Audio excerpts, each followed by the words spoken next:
أعوذ بالله من الشيطان الرجيم.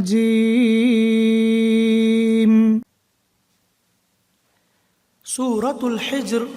مكية. بسم الله الرحمن الرحيم. ألف لام را تلك آيات الكتاب وقرآن مبين ربما يود الذين كفروا لو كانوا مسلمين ذرهم يأكلوا ويتمتعوا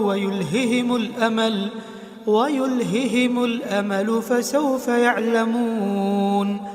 وما أهلكنا من قرية إلا ولها كتاب معلوم ما تسبق من أمة أجلها وما يستأخرون وقالوا يا أيها الذي نزل عليه الذكر إنك لمجنون لو ما تأتينا بالملائكة إن كنت من الصادقين ما ننزل الملائكة إلا بالحق وما كانوا إذا منظرين إنا نحن نزلنا الذكر وإنا له لحافظون ولقد أرسلنا من قبلك في شيع الأولين وما يأتيهم من رسول إلا كانوا به يستهزئون كذلك نسلكه في قلوب المجرمين لا يؤمنون به وقد خلت سنة الأولين ولو فتحنا عليهم بابا من السماء فولوا فيه يعرجون لقالوا إنما سكرت أبصارنا بل نحن قوم مسحورون ولقد جعلنا في السماء بروجا وزيناها للناظرين وحفظناها من كل شيطان رجيم إلا من استرق السمع فأتبعه شهاب مبين والأرض مددناها وألقينا فيها رواسي وأنبتنا فيها من كل شيء موزون وجعلنا لكم فيها معايش ومن لستم له برازقين وإن من شيء إلا عندنا خزائنه وما ننزله إلا بقدر معلوم وأرسلنا الرياح لواقح فأنزلنا من السماء ماء فأسقيناكموه وما أنتم له بخازنين وإنا لنحن نحيي ونميت ونحن الوارثون ولقد علمنا المستقدمين منكم ولقد علمنا المستأخرين وإن ربك هو يحشرهم إنه حكيم عليم ولقد خلقنا الإنسان من صلصال من حمأ مسنون والجان خلقناه من قبل من نار السموم وإذ قال ربك للملائكة إني خالق بشرا من صلصال من حمأ مسنون فإذا سويته ونفخت فيه من روحي فقعوا له ساجدين فسجد الملائكة كلهم أجمعون إلا إبليس أبى أن يكون مع الساجدين. قال يا إبليس ما لك ألا تكون مع الساجدين؟ قال لم أكن لأسجد لبشر خلقته من صلصال من حمأ مسنون. قال فاخرج منها فإنك رجيم وإن عليك اللعنة إلى يوم الدين. قال رب فأنظرني إلى يوم يبعثون. قال فإنك من المنظرين إلى يوم الوقت المعلوم. قال رب بما أغويتني لأزينن لهم في الأرض ولأغوينهم أجمعين إلا عبادك منهم المخلصين. قال هذا صراط علي مستقيم. إن عبادي ليس لك عليهم سلطان إلا من اتبعك من الغاوين. وإن جهنم لموعدهم أجمعين لها 7 أبواب لكل باب منهم جزء مقسوم. إن المتقين في جنات وعيون ادخلوها بسلام آمنين. ونزعنا ما في صدورهم من غل إخوانا على سرر متقابلين لا يمسهم فيها نصب وما هم منها بمخرجين. نبئ عبادي أني أنا الغفور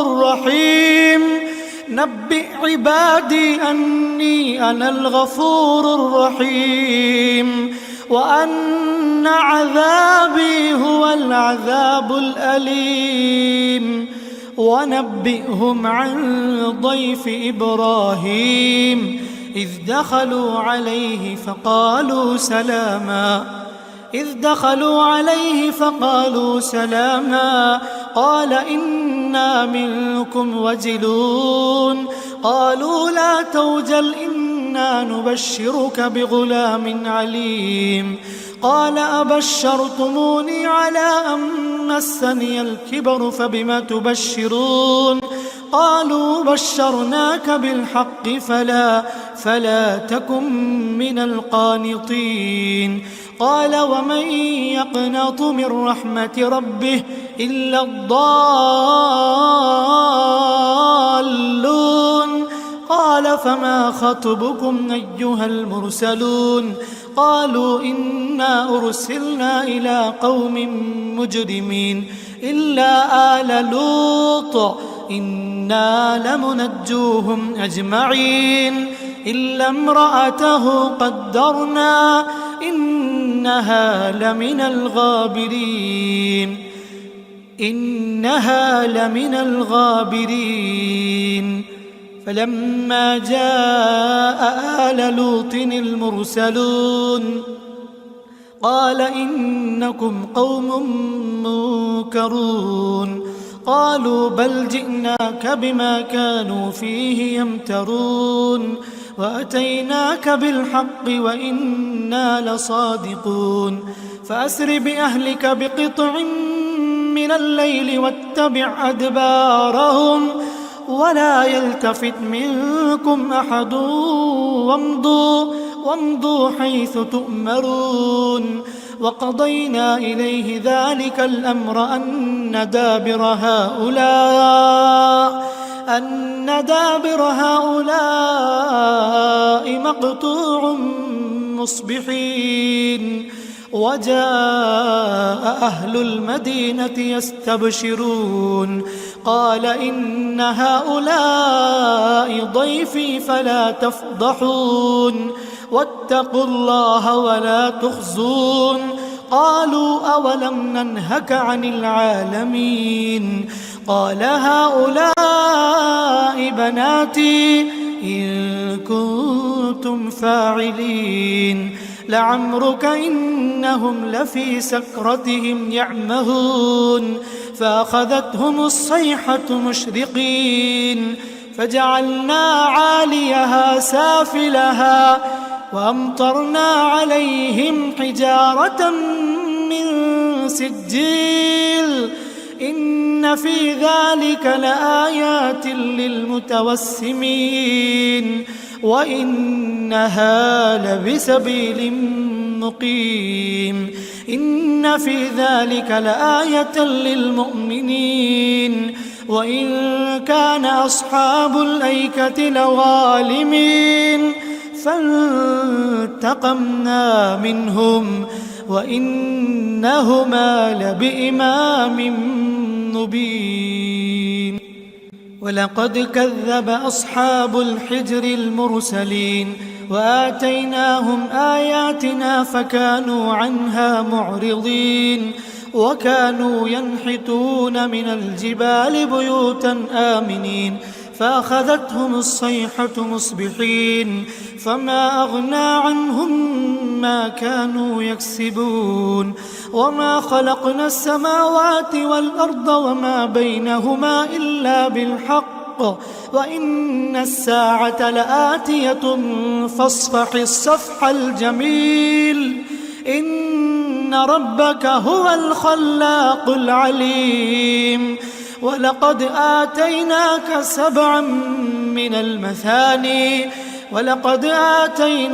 سبعا من المثاني والقرآن العظيم لا تمدن عينيك إلى ما متعنا به أزواجا منهم ولا تحزن عليهم واخفض جناحك للمؤمنين وقل إني أنا النذير المبين كما أنزلنا على المقتسمين الذين جعلوا القرآن عضين فوربك لنسألنهم أجمعين عما كانوا يعملون فاصدع بما تؤمر وأعرض عن المشركين إنا كفيناك المستهزئين الذين يجعلون مع الله إلها آخر فسوف يعلمون ولقد نعلم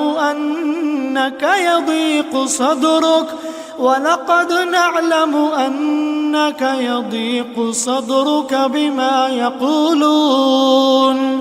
فسبح بحمد ربك وكن من الساجدين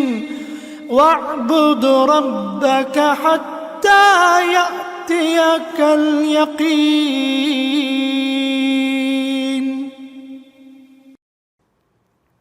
سورة النحل مكية.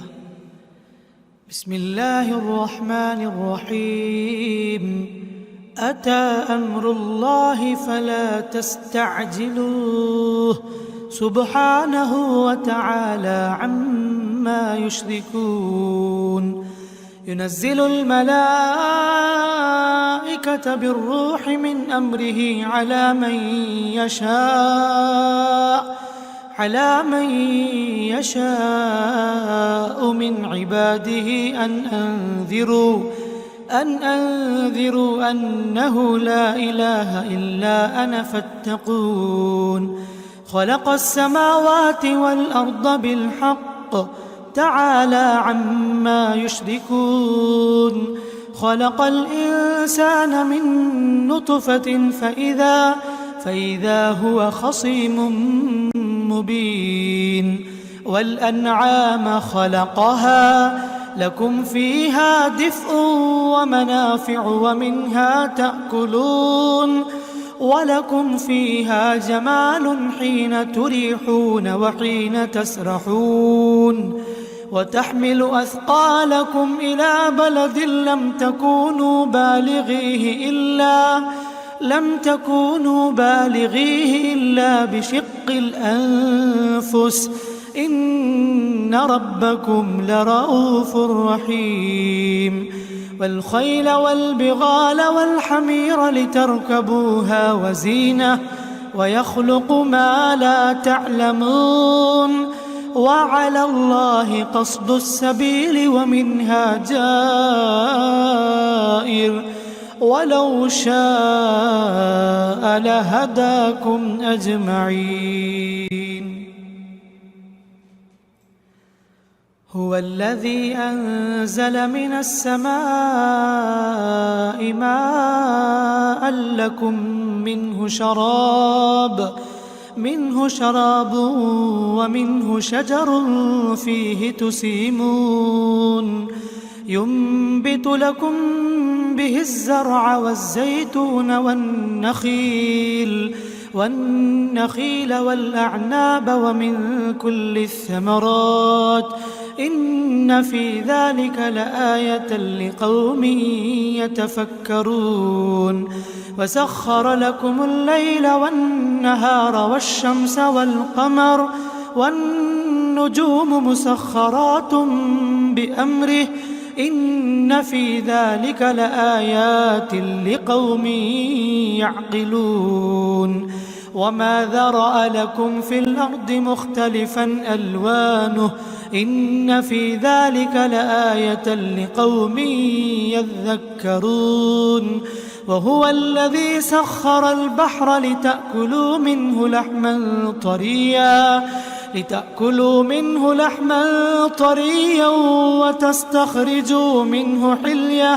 وتستخرجوا منه حلية تلبسونها وترى الفلك مواخر فيه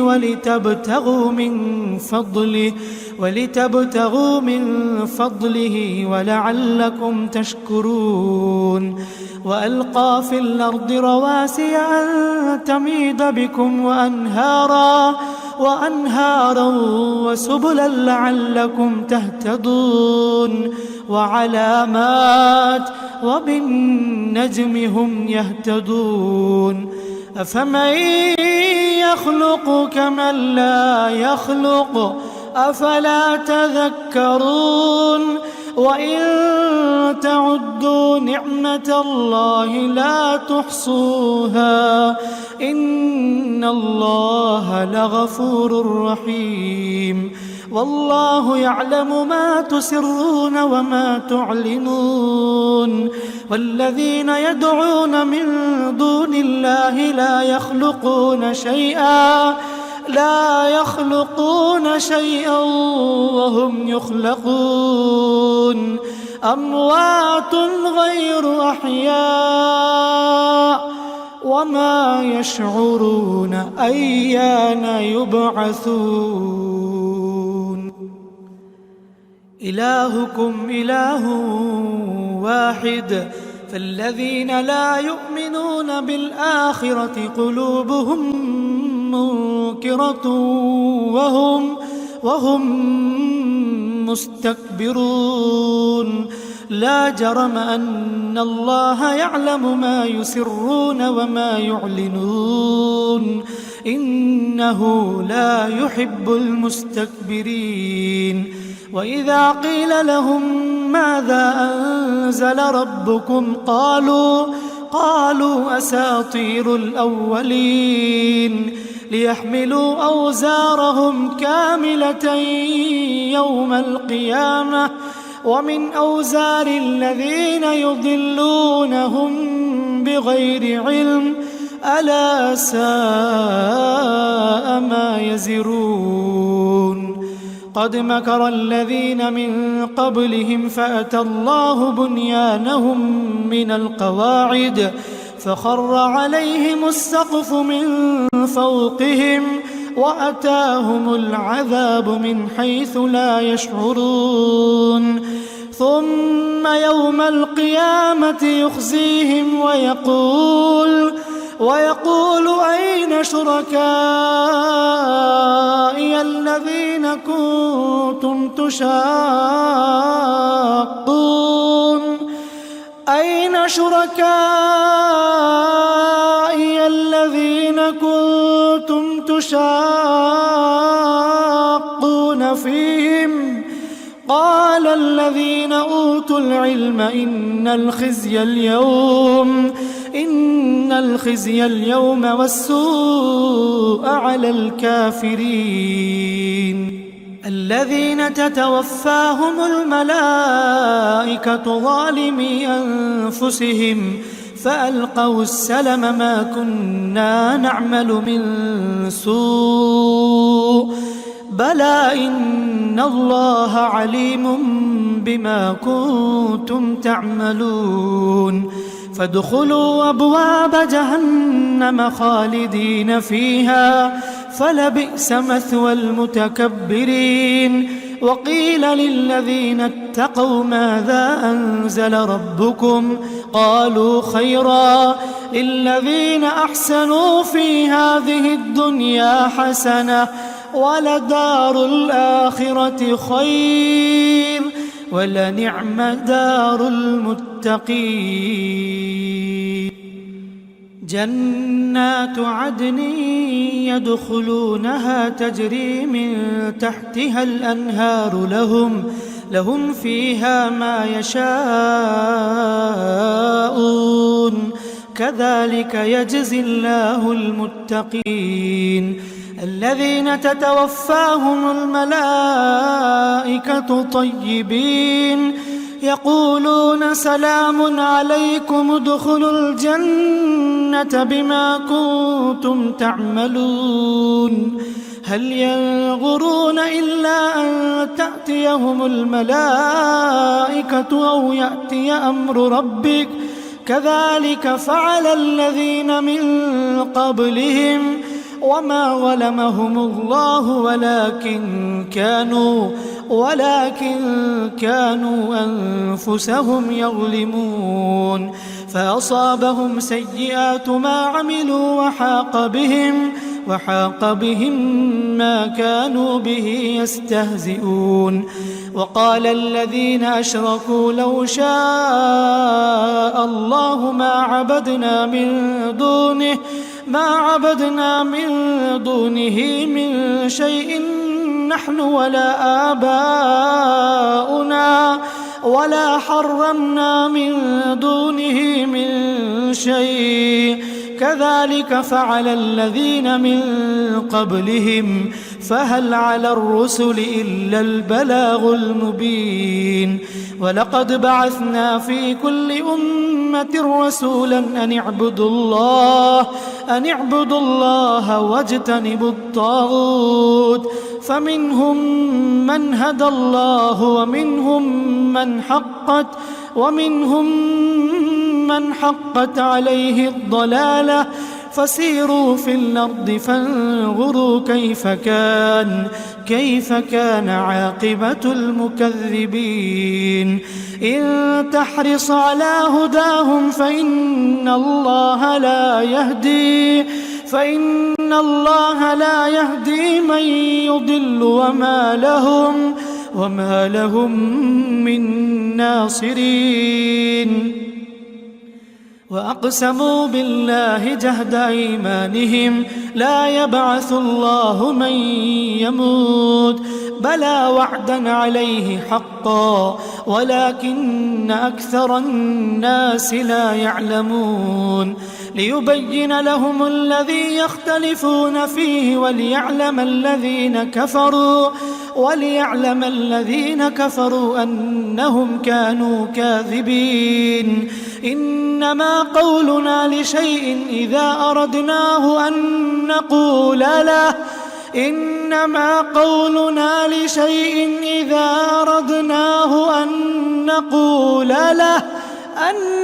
نقول له كن فيكون والذين هاجروا في الله من بعد ما ظلموا لنبوئنهم في الدنيا حسنة ولأجر الآخرة أكبر لو كانوا يعلمون الذين صبروا وعلى ربهم يتوكلون وما أرسلنا من قبلك إلا رجالا نوحي إليهم فاسألوا أهل الذكر إن كنتم لا تعلمون بالبينات والزبر وأنزلنا إليك الذكر لتبين للناس ما نزل إليهم ولعلهم يتفكرون أفأمن الذين مكروا السيئات أن يخسف الله بهم الأرض أو يأتيهم العذاب من حيث لا يشعرون أو يأخذهم في تقلبهم فما هم بمعجزين أو يأخذهم على تخوف فإن ربكم لرؤوف رحيم أولم يروا إلى ما خلق الله من شيء يتفيأ ظلاله عن اليمين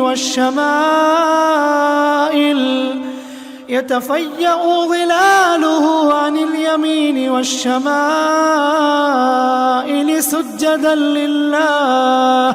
سجدا لله وهم داخرون ولله يسجد ما في السماوات وما في الأرض من دابة والملائكة وهم لا يستكبرون يخافون ربهم من فوقهم ويفعلون ما يؤمرون وقال الله لا تتخذوا إلهين اثنين إنما هو إله واحد فإياي فارهبون وله ما في السماوات والأرض وله الدين واصبا أفغير الله تتقون وما بكم من نعمة فمن الله ثم إذا مسكم الضر فإليه تجأرون ثم إذا كشف الضر عنكم إذا فريق منكم بربهم يشركون ليكفروا بما آتيناهم فتمتعوا فسوف تعلمون ويجعلون لما لا يعلمون نصيبا مما رزقناهم تالله لتسألن عما كنتم تفترون ويجعلون لله البنات سبحانه ولهم ما يشتهون وإذا بشر أحدهم بالأنثى ولى وجهه مسودا وهو كظيم يتوارى من القوم من سوء ما بشر به أيمسكه على هون أم يدسه في التراب ألا ساء ما يحكمون للذين لا يؤمنون بالآخرة مثل السوء ولله المثل الأعلى وهو العزيز الحكيم ولو يؤاخذ الله الناس بظلمهم ما ترك عليها من دابة ولكن يؤخرهم إلى أجل مسمى فإذا جاء أجلهم لا يستأخرون ساعة لا يستأخرون ساعة ولا يستقدمون ويجعلون لله ما يكرهون وتصف ألسنتهم الكذب أن لهم الحسنى لا جرم أن لهم النار وأنهم مفرطون تالله لقد أرسلنا إلى أمم من قبلك فزين لهم الشيطان أعمالهم فهو وليهم اليوم ولهم عذاب أليم وما أنزلنا عليك الكتاب إلا لتبين لهم الذي اختلفوا فيه وهدى ورحمة لقوم يؤمنون والله أنزل من السماء ماء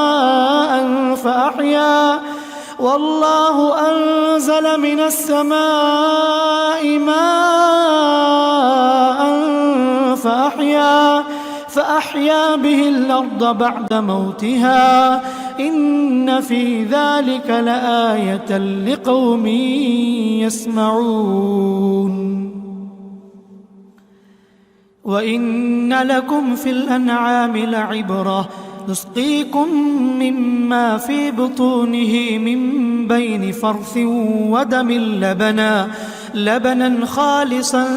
سائغا للشاربين ومن ثمرات النخيل والأعناب تتخذون منه سكرا ورزقا حسنا إن في ذلك لآية لقوم يعقلون وأوحى ربك إلى النحل أن اتخذي من الجبال بيوتا ومن الشجر ومما يعرشون ثم كلي من كل الثمرات فاسلكي سبل ربك ذللا يخرج من بطونها شراب مختلف ألوانه فيه شفاء للناس إن في ذلك لآية لقوم يتفكرون والله خلقكم ثم يتوفاكم ومنكم من يرد إلى أرذل العمر لكي لا يعلم بعد علم شيئا إن الله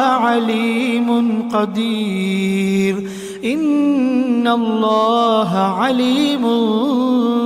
قدير والله فضل بعضكم على بعض في الرزق فما الذين فضلوا براد رزقهم على ما ملكت أيمانهم فهم فيه سواء أفبنعمة الله يجحدون والله جعل لكم من أنفسكم أزواجا وجعل لكم من أزواجكم بنين وحفدة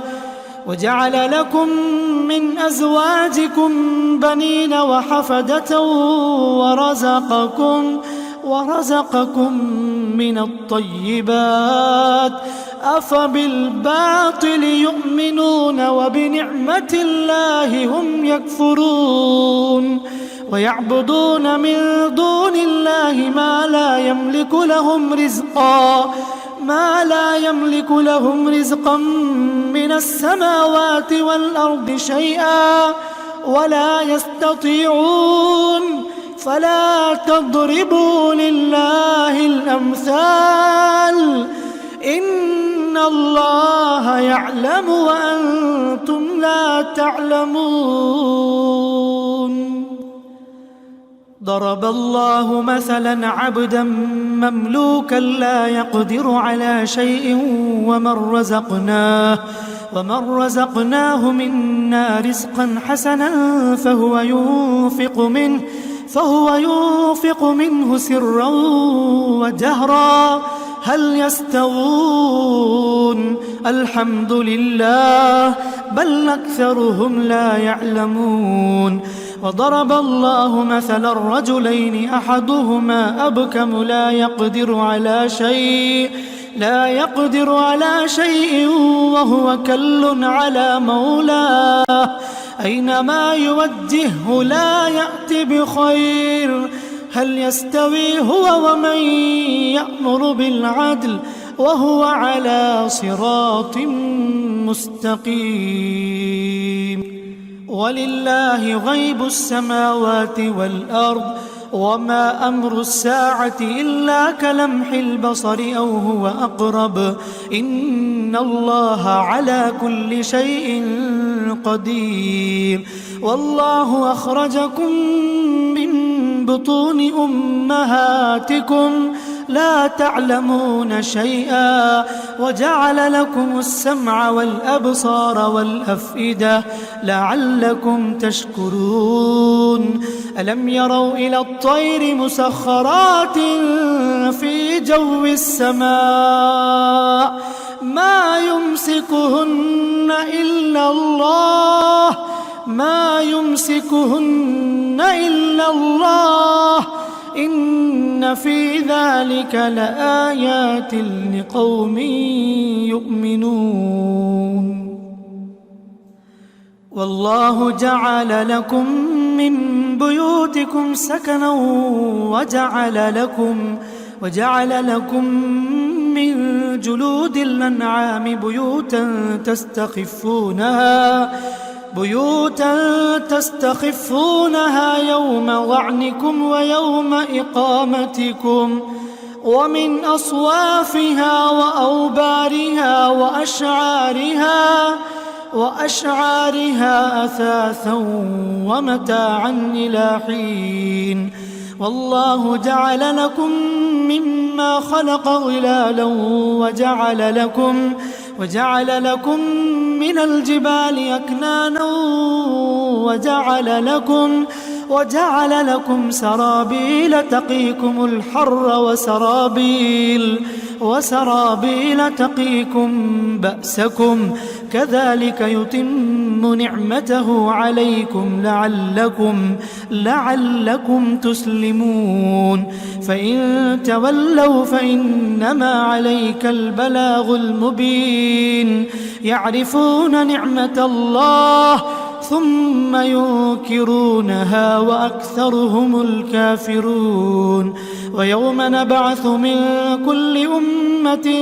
شهيدا ثم لا يؤذن للذين كفروا ولا هم يستعتبون وإذا رأى الذين ظلموا العذاب فلا يخفف عنهم ولا هم ينظرون وإذا رأى الذين أشركوا شركاءهم قالوا ربنا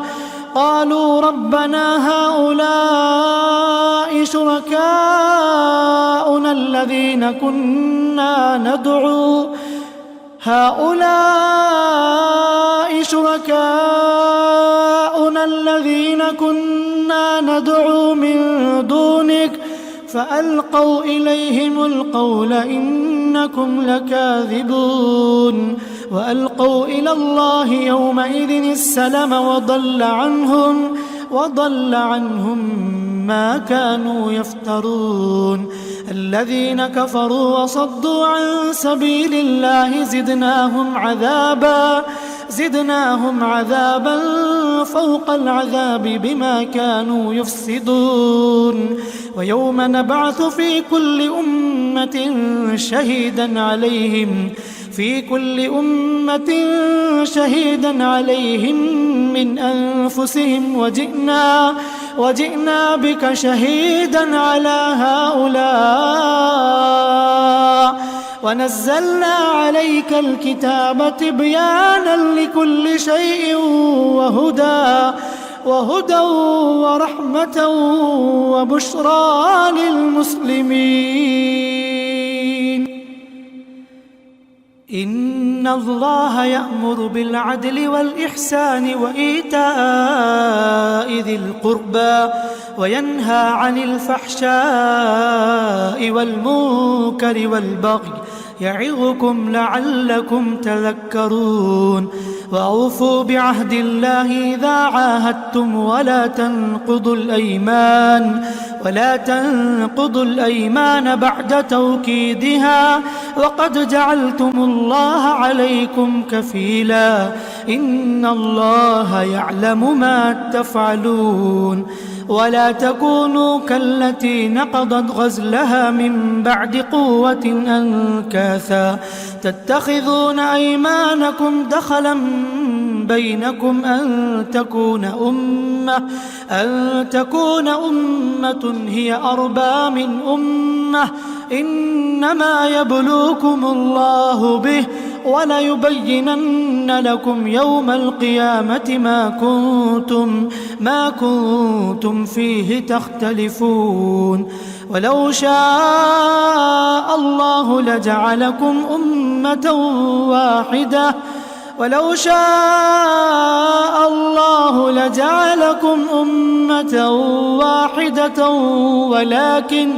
ولكن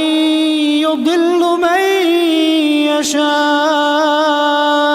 ويهدي من يشاء ولتسألن عما كنتم تعملون ولا تتخذوا أيمانكم دخلا بينكم فتزل قدم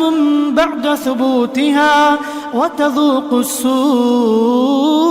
بما صددتم عن سبيل الله ولكم عذاب عظيم ولا تشتروا بعهد الله ثمنا قليلا إنما عند الله هو خير لكم إن كنتم تعلمون ما عندكم ينفد وما عند الله باق ولنجزين الذين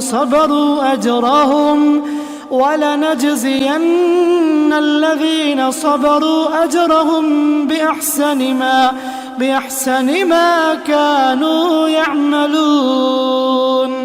من عمل صالحا من ذكر أو أنثى وهو مؤمن فلنحيينه حياة طيبة ولنجزينهم أجرهم بأحسن ما كانوا يعملون فإذا قرأت القرآن فاستعذ بالله من الشيطان الرجيم إنه ليس له سلطان على الذين آمنوا وعلى ربهم يتوكلون إنما سلطانه على الذين يتولونه والذين هم به مشركون وإذا بدلنا آية مكان آية والله أعلم بما ينزل قالوا إنما أنت مفتر بل أكثرهم لا يعلمون قل نزله روح القدس من ربك بالحق ليثبت الذين آمنوا وهدى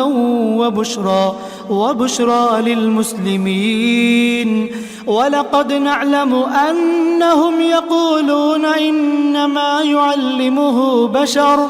لسان الذي يلحدون إليه أعجمي وهذا لسان عربي مبين إن الذين لا يؤمنون بآيات الله لا يهديهم الله ولهم عذاب أليم إنما يفتري الكذب الذين لا يؤمنون بآيات الله وأولئك هم الكاذبون من كفر بالله من بعد إيمانه إلا من أكره وقلبه مطمئن بالإيمان ولكن من شرح بالكفر صدرا فعليهم غضب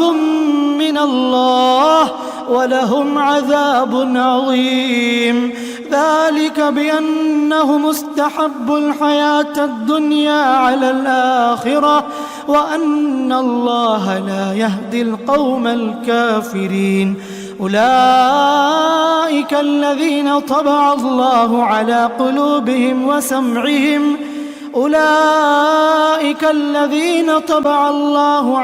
قلوبهم وسمعهم وأبصارهم وأولئك هم الغافلون. لا جرم أنهم في الآخرة هم الخاسرون. ثم إن ربك للذين هاجروا من بعد ما فتنوا ثم جاهدوا وصبروا إن ربك من بعدها لغفور رحيم. يوم تأتي كل نفس تجادل عن نفسها وتوفى كل نفس ما عملت وهم لا يظلمون. وضرب الله مثلا قرية كانت آمنة مطمئنة يأتيها رزقها رغدا من كل مكان فكفرت بأنعم الله فأذاقها الله لباس الجوع والخوف بما كانوا يصنعون. ولقد جاءهم رسول منهم فكذبوه فأخذهم العذاب وهم ظالمون. فكلوا مما رزقكم الله حلالا طيبا واشكروا نعمة الله إن كنتم إياه تعبدون. إنما حرم عليكم الميتة والدم ولحم الخنزير وما أهل لغير الله به فمن اضطر غير باغ ولا عاد فإن الله غفور رحيم. ولا تقولوا لما تصف ألسنتكم الكذب هذا حلال وهذا حرام لتفتروا على الله الكذب إن الذين يفترون على الله الكذب لا يفلحون. متاع قليل ولهم عذاب أليم. وعلى الذين هادوا حرمنا ما قصصنا عليك من قبل وما ظلمناهم ولكن كانوا أنفسهم يظلمون. ثم إن ربك للذين عملوا السوء بجهالة ثم تابوا من بعد ذلك وأصلحوا إن ربك من بعدها لغفور رحيم. إن إبراهيم كان أمة قانتا لله حنيفا ولم يك من المشركين شاكرا لأنعمه اجتباه وهداه إلى صراط مستقيم. وآتيناه في الدنيا حسنة وإنه في الآخرة لمن الصالحين. ثم أوحينا إليك أن اتبع ملة إبراهيم حنيفا وما كان من المشركين. إنما جعل السبت على الذين اختلفوا فيه وإن ربك ليحكم بينهم يوم القيامة فيما كانوا فيه يختلفون. ادع إلى سبيل ربك بالحكمة والموعظة الحسنة وجادلهم بالتي هي أحسن إن ربك هو أعلم بمن ضل عن سبيله وهو أعلم بالمهتدين. وإن عاقبتم فعاقبوا بمثل ما عوقبتم به ولئن صبرتم لهو خير للصابرين. واصبر وما صبرك إلا بالله ولا تحزن عليهم ولا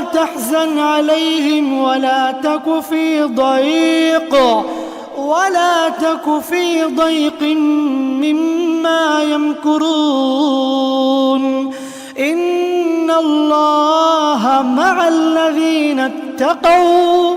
والذين هم محسنون.